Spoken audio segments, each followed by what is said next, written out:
Hello and welcome to my project continuing to explore gouache paints part 2. As you can see, I'm still working on the brown paper.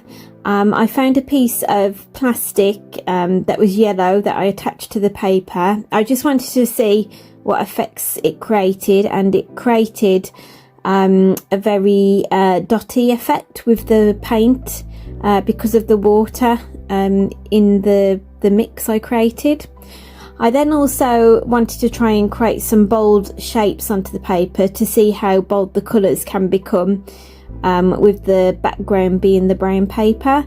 They turned out really well, and against the blue the colours really looked well together, and I'm going to be really keen on giving this a go with a proper illustration very soon.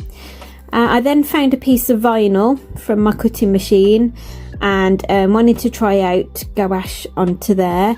As you can see, I had to apply a lot of paint because there kept being watermarks where there was too much water in the paint. I then put that to one side and left it to dry. The next part, I found some card which had lots of grooves in the card, so I painted across carefully as so to see the paint would stick to the higher grooves in the cardboard. I think this paint was a bit too much watered down for that to work, so I wanted to add something else to it, so I left it once it had dried. Here, this paper, you might not be able to tell, but it had a pattern on that was like really embossed into the paper. So again, like the grooved card, I wanted to see what textures it was. One side was sticking outwards and the other side was sticking inwards, so I decided to paint on both of them, the two pieces I cut out, to see the difference. This second one here with the grooves that were embossed into the paper, you can see that it showed the shapes out quite clearly compared to when I painted on the top one.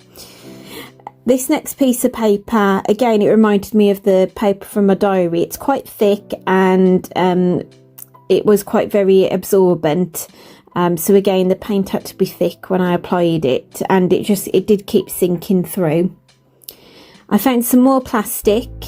This was quite a harder plastic than the one I tried before, and I used my washi tape. I am a fan of using washi tape to create some straight lines and even patterns. It works really well. So here I decided to create a square using the paint. Again, I had to use quite a bit to fill in the area so that it created a block of colour. I also wanted to create a gradient this time round, so I added some yellow with my purple. There you go, to try and make a bit of a gradient. It didn't seem to, sometimes when you paint on plastic, I realised when you're painting over and over, it actually starts taking the paint off. Surprisingly with gouache, it just kept piling on. So here I just left it again to dry over to deal with it later once it had dried. The next part, I found a strip of paper, and again I did a zigzaggy effect onto it, and once I had folded it all the way down, I then dabbed it into the paint. This worked out better than the felt that I used in part 1.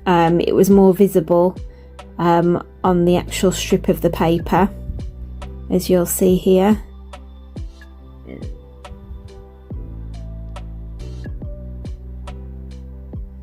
So there you go, you can see it on the edges there. I then also folded it up again to then again squidge it all down together to try and on the opposite folds to then dab those two, so eventually each edge that I'd folded had some paint on. I then also wanted to just play about with it, so I decided to add a bit of colour on every other one that was pink, and then the other ones I then used the yellow to fill in the other green squares, like so. I then decided I wanted to, again, I think I actually really like doing the stippling effect. So here again, I mixed another colour. I then used some of the blue paint to water down to then create a splattering effect onto the strip of paper. As you can see, I then folded it and decided I wanted to cut it into squares to create perhaps some kind of mosaic using the square pieces. While I was doing this, I was thinking what I could apply them to, and I decided to use the corrugated card with the grids on to glue them onto.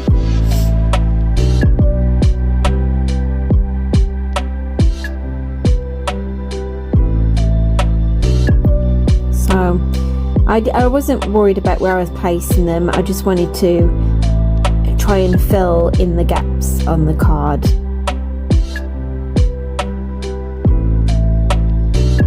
It was quite unique actually to apply some flat mini squares onto some gridded card. It created a unique effect where the squares actually stood out on the background there. It's something I've not even tried or thought of before, so it was quite interesting to experiment here with the squares.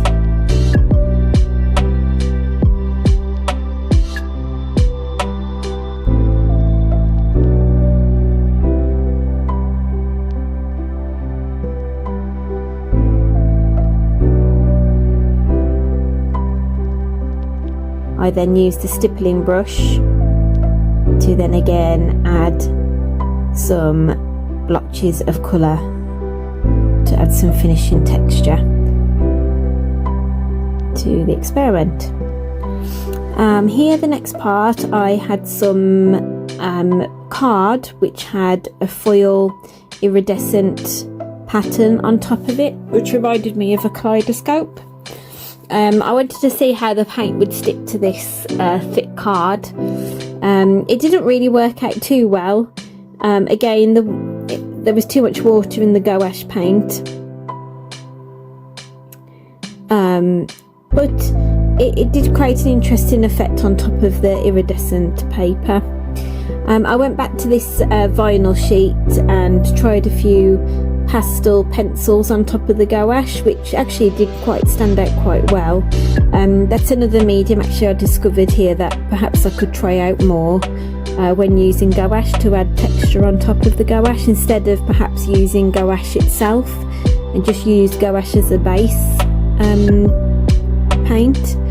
I also tried some tools here. That one was where it puts holes into the paper, but it didn't work out very well.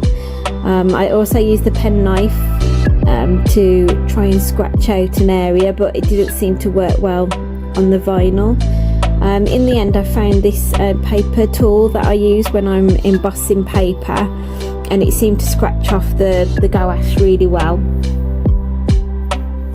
more so than the back of a paintbrush that I used in a previous experiment.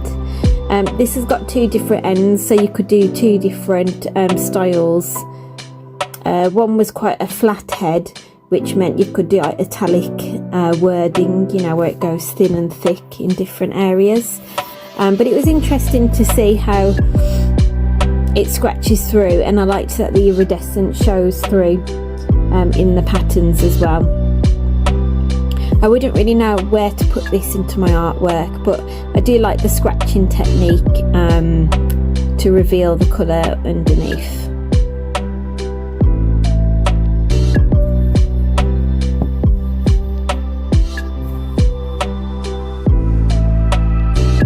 I then brushed all the dusty bits off, and there you can see how the shininess is coming through. The next one, I went back to this piece of plastic, and again with the same tool, attempted to make some marks, but I realised it actually wouldn't scrape off this material, the gouache, once it had dried. I had to quite press down hard actually to for anything to be seen. And then here I kind of used a pit pencil and tried to blend it in with the gouache paint. And on the back side you could see also the paint coming through, which was interesting. I then used the other side of the tool to try doing deeper marks, which was more successful, but again you had to push it down really hard. I got the grooved paper that I tried painting on earlier and used pencils to then try and make it more prominent, the texture of the paper, which actually it did work out well. Here I got the other side, where it stuck out more.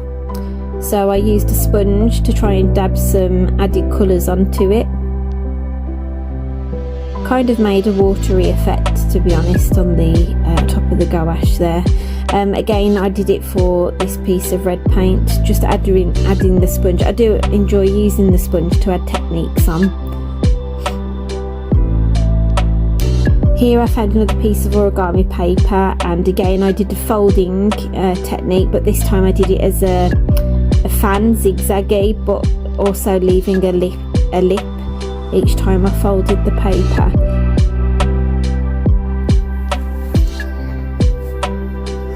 It's quite interesting when you're folding paper because you never know how things are going to turn out, especially when you're trying out using paints like this to see what happens when you open it up.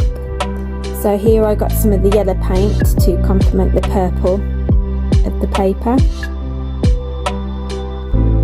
and mix that together, and then applied it the same as last time.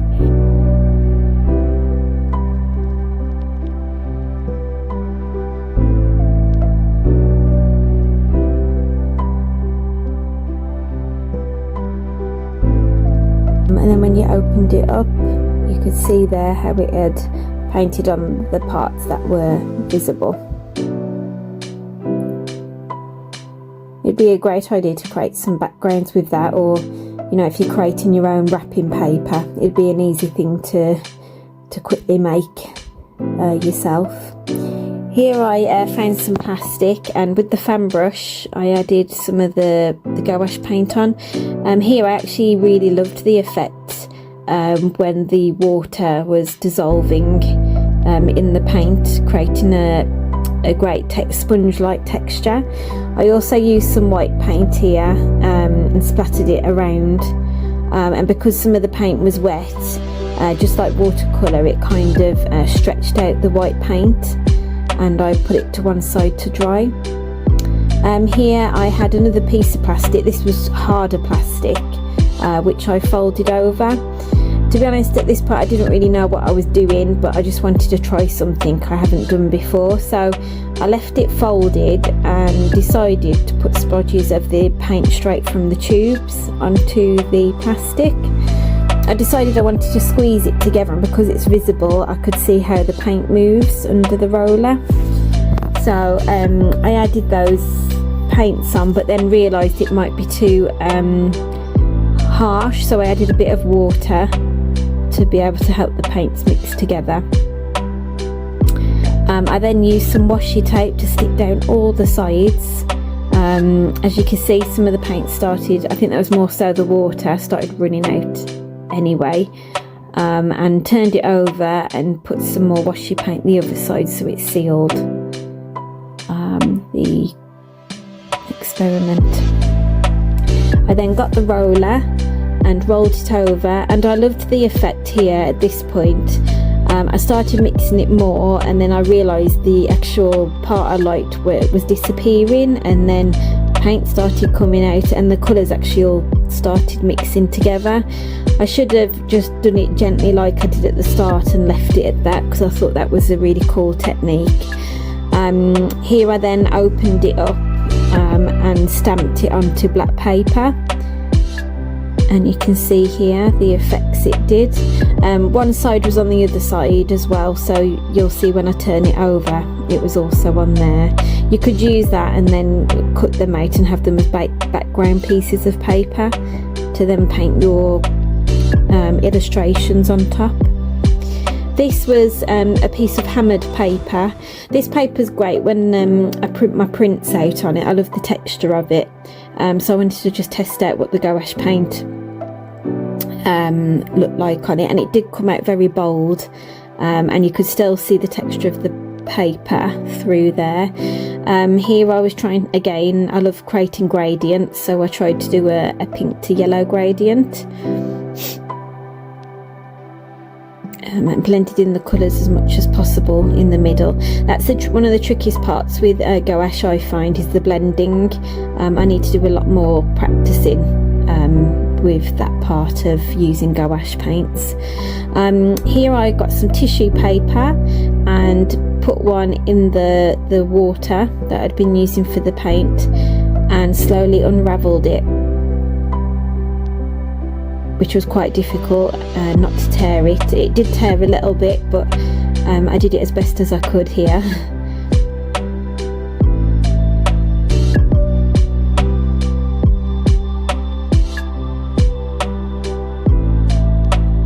There we go. And then once I was able to open it out, I placed it on top of the dry one, and then used some of the gouache paints on top of it to see how it would react with the really wet piece of paper.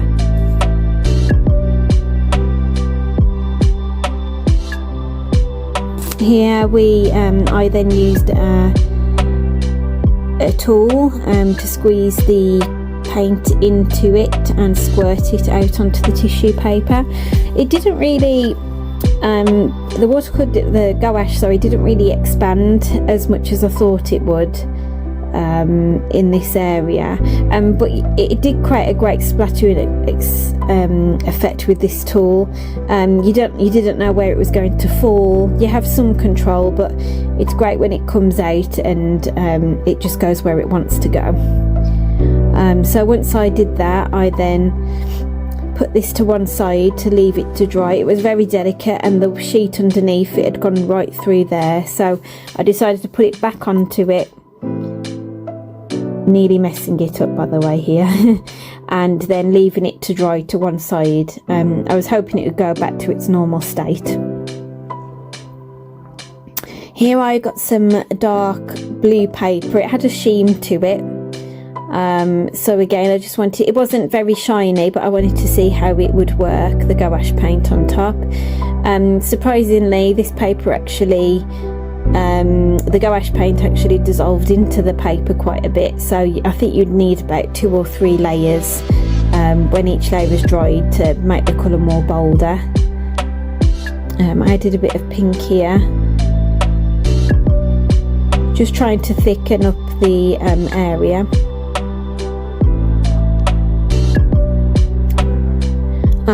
Here I found some blue textured paper.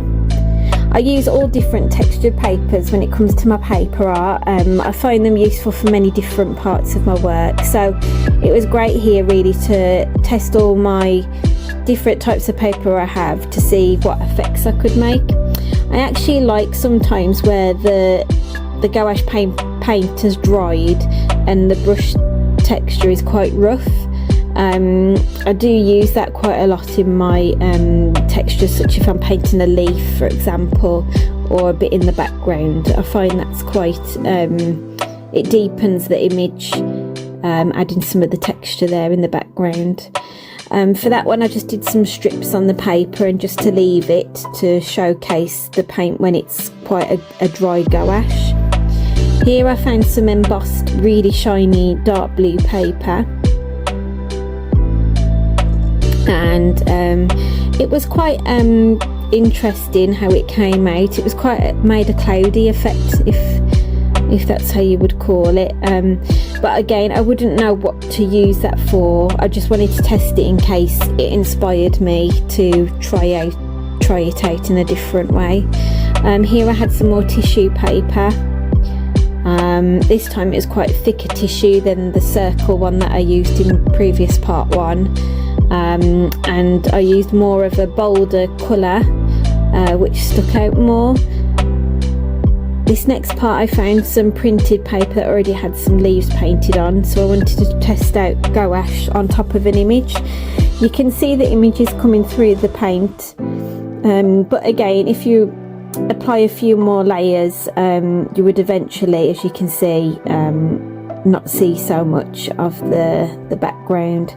I then used a lighter pink on top, a bit thicker, and that seemed to help hide the background as well.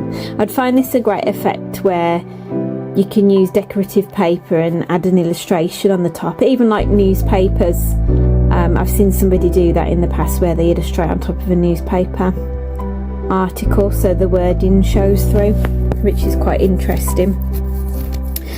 Here I found another sheet of decorative paper and used some various sizes of washi tape to create different lines once I painted over them.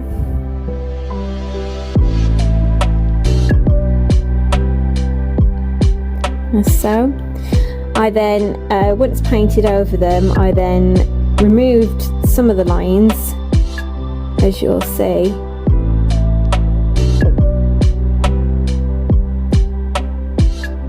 and put them in a different direction to then apply another different colour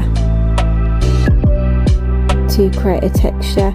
I had to be very careful. Sometimes when I was pulling the strips of paper away, they were leaving marks on the parts that I didn't want them to be painted. Some had seeped through the washi tape, but I suppose you can't help that all the time. And to be honest, I should have maybe left it to dry before pulling the tape off. Here I go again with the second layer of washi paint. I was trying to keep in my mind that I wanted to make sure I still see some of the bottom of the paper, because that's the whole point of then adding 2 different layers of different paint on the top of this experiment. It's quite fun using washi tape actually. It's great for bordering artworks. If you've got a piece of paper, say A4, and you want to do an illustration on there, you can put a frame around it so the paint doesn't overlap, you know, and it keeps it all nice and neat. So here's the second colour coming on.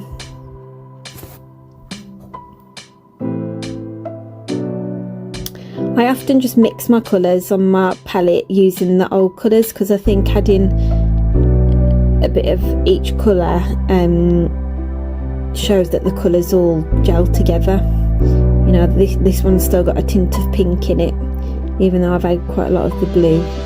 And then I added a bit of a whiter wash over the top, as you can see.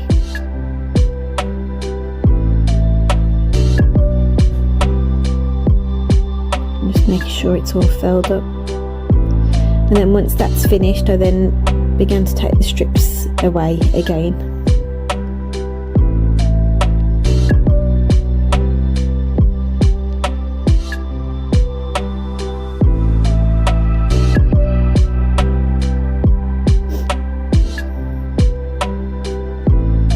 Again, you have to be careful, because you splatter it while it's still wet, it'll mark where you don't want to mark it. If I was doing this as a proper art piece, I would wait for it to dry before then taking it away off the paper, and left that to dry. I then found this glittery decorative paper, so I wanted to try out how it worked on top of glitter. As I was painting on top of it, you can't really tell too much on the video, but the glitter actually started showing through the paper, through the gouache on the paper, which was really interesting to make a glittery paint effect. You can see it there. There you go. You can see it. That was quite interesting, and I love glitter, so it was something I could experiment with. I did have a look further, and you can actually get glitter watercolour paper, so I do intend to buy some of that and create something. I find the only thing is when you take photographs, it's hard to see the glitter in the paper, so that's the only downfall. You'd have to make original artwork for people to see up front to really, you know, notice the glitter in there. This was another piece of decorative paper where it had a wooden texture on it, so I just wanted again to see how bold the colours were, and it did actually stick out really well on this darker background. I was just doing a circle, and I did a heart in the middle, just to play about with the brush when you twirl it around.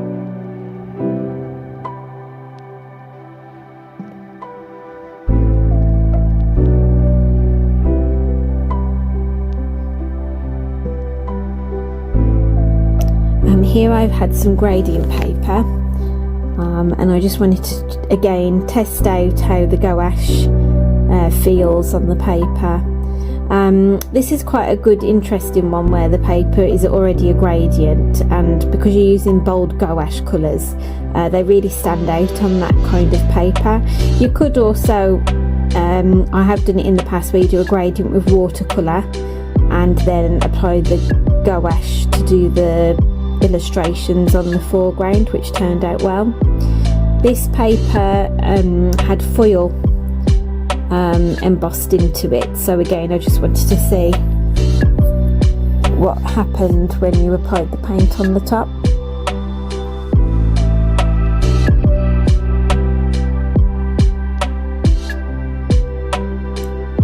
You can see again some of the image shows through. After a few layers it might have covered it totally, but against the shininess of the paper, it does actually stand out quite well.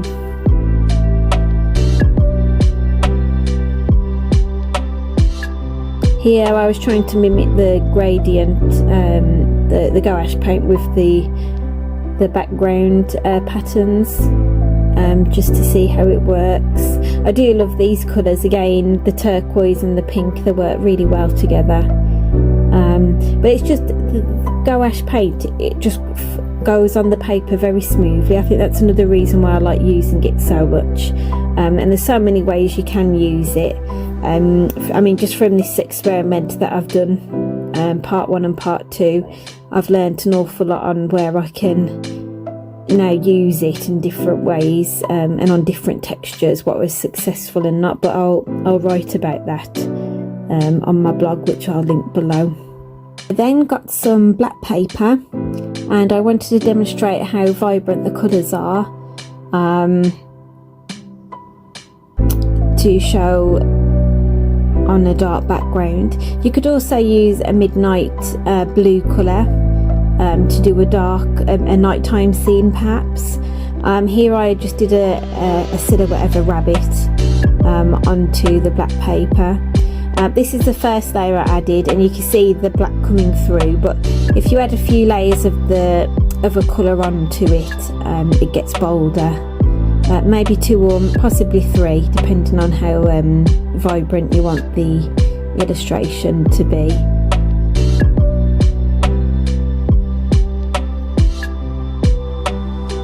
So there's the first base, and then I put the second base on by again adding extra paint into the mix.